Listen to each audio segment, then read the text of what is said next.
ये घटना इतनी खौफनाक थी कि पुलिस ने भी इस केस की फाइल हमेशा के लिए बंद कर दी। लेकिन आज मैं आपको वो सच्चाई बताने जा रहा हूं जो दुनिया से छुपाई गई थी। हर साल पुलिस और वॉलंटियर्स जंगल में जाकर लाशें ढूंढते थे। कई बार उन्हें पेड़ों से लटके हुए लोग मिलते थे, तो कभी किसी के जूते, बैग या डाई। एक वॉलंटियर ने बताया कि एक बार उसे जंगल के अंदर एक छोटी सी झोपड़ी दिखाई दी। जब वो अंदर गया तो उसे लगा कोई वहां रहता है।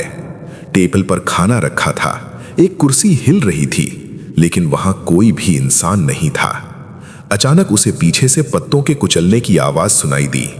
वो मुड़ा, लेकिन वहां कोई नहीं था। उसने सोचा शायद कोई जानवर होगा।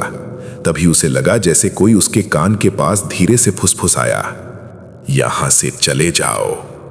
वो डर के मारे तुरंत भागने लगा, लेकिन जंगल में रास्ता भूल गया। कुछ देर बाद उसे दूर एक सफेद कपड़े पहने आदमी खड़ा दिखा।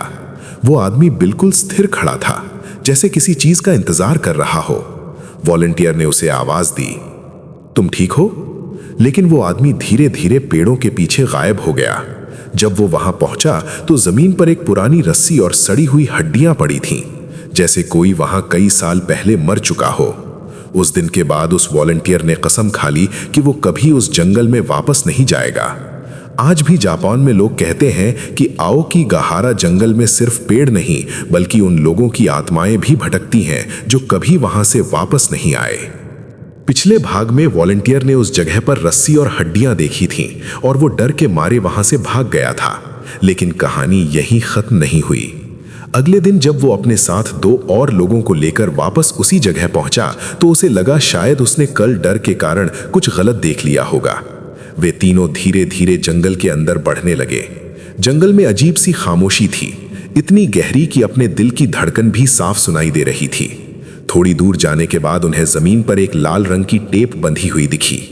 जापान में जो लोग इस जंगल में जाते हैं वे अक्सर रास्ता याद रखने के लिए पेड़ों पर टेप बांधते हैं।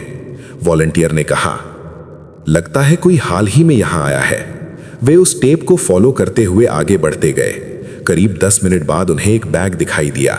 बैग के पास एक डायरी पड़ी थी। जब उन्होंने डायरी खोली तो उसमें लिखा था, मैं कई दिनों से यहां हूं, मुझे लग रहा है कि कोई मुझे देख रहा है। रात में पेड़ों के बीच कोई चलता है, लेकिन जब मैं मुड़कर देखता हूं तो वहां कोई नहीं होता। डायरी पढ़कर तीनों के शरीर में सिहरन दौड़ गई। तभी अचानक उन्हें दूर से किसी के रोने की आवाज सुनाई दी। आवाज बिल्कुल साफ थी, जैसे कोई औरत धीरे धीरे सिसक रही हो। तीनों ने टॉर्च उस दिशा में घुमाई।